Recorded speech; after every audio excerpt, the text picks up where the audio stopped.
The ancient taught that a great story, if it ever came at all, must be an inspiration either from a saint, a painter, a philosopher, or an artist, but never from a politician.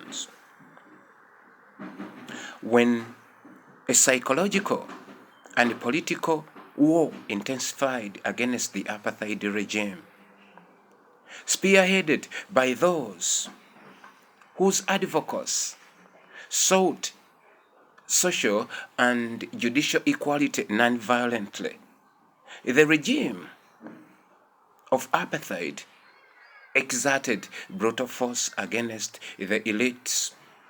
But what the regime did not know was that Africans were innumerably talented.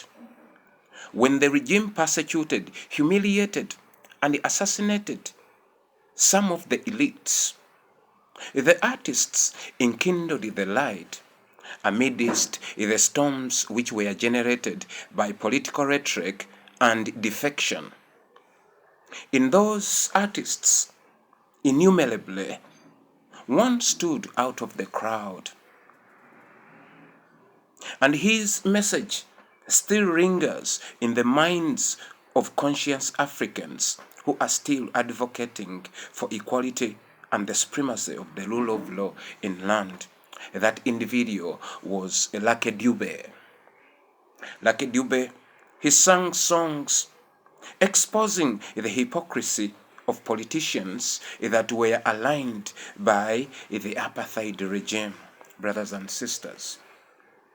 Similarly, in the struggle against segregation being practiced by Museveni, in the absence of Kyagulanyi Ssentamu having been persecuted by Mr. Museveni, there is one artist who still administers the flames of the revolution, that is King Saha. Thus, a clarion call was issued that Gwanga Muje, Gwanga Muje, Gwanga Muje on the 14th at Korolo.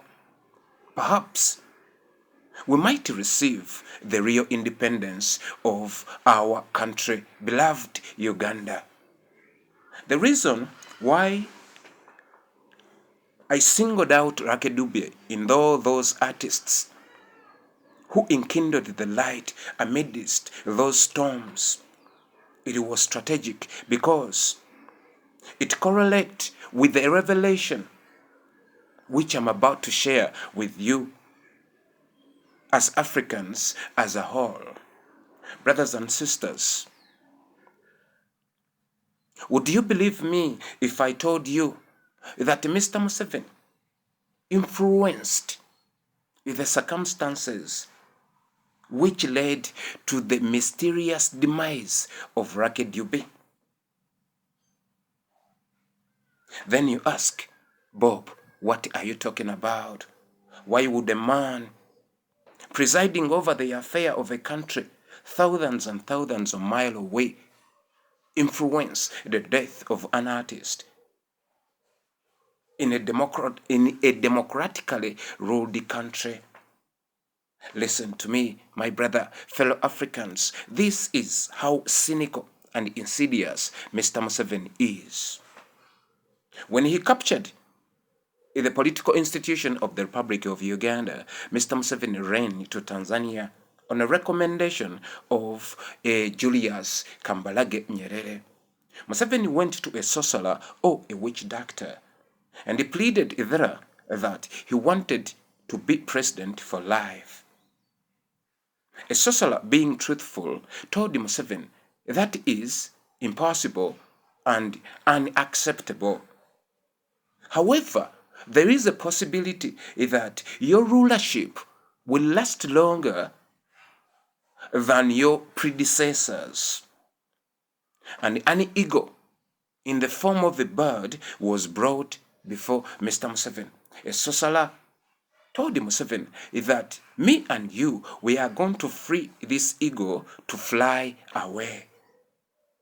But the moment it will return, that will be the end of your rulership. Mr. Museveni agreed.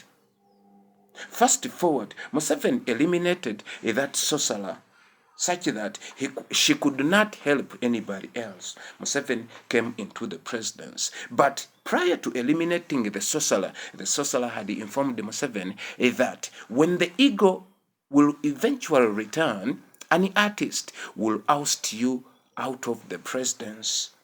Museveni, his mind clinged on that. He has assassinated, claimed innumerable lives of artists. He has persecuted whoever has ever spoken a word or sounded poetically right or philosophically right. All of them have been persecuted. Those who are known and those who are unknown. So why did he had to thrust his wicked hand towards Lucky Dube? At that time, Lucky Dube came to Uganda, and I'm certain that Lucky Dube was not popular in any other country as he was in Uganda. One day he came to perform, and the traffic jam, it was so overwhelming. And Mr. Museveni remembered what he was told. So Lucky Dube wielded this influence on a continental basis such that we as the Gen Xers and the Gen Zs are still listening and carries the message that is embedded in it, in his artistic work to this date, right? So Museveni got feared and he killed him. He powered money.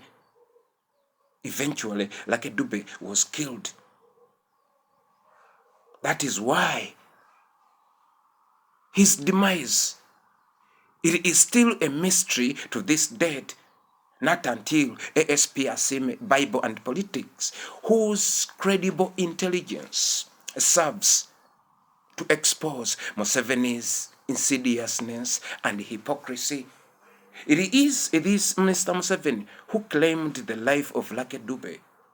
He is now standing against the case filed by the Republic of South Africa in complaining against the state of Israel having continued to persecute the offspring of their elder brother Ismail.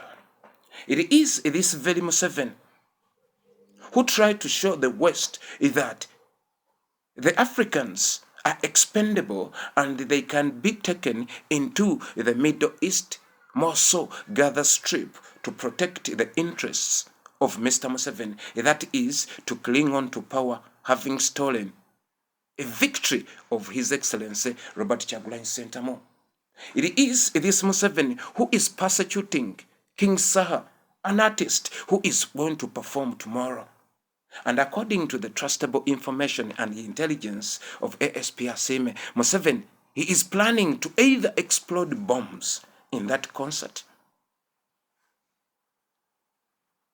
Information indicated that they have influenced the ghetto young people to cause a chaos in that concert, such that prominent artists such as Saha could be sent behind bars. Fellow Africans, this is where we are, that we are fighting with a conundrum that was watered by the presidents of Bill Clinton. It was solidified by the presidents of George Bush Jr. It was affirmed by the leadership of, what is his name? A former British Prime Minister, a man who authored a book, The Journey, Tony Blair. He authored a book, The Journey. Tony Blair, these are the people who solidified the Museveni. The mockery, allowing Mohozi to go into Britain, whereas the people who happens to be of the Commonwealth are complaining of Mohozi's continued abduction, assassination, and the disappearance of the citizens of Uganda, left scars in our consciousness.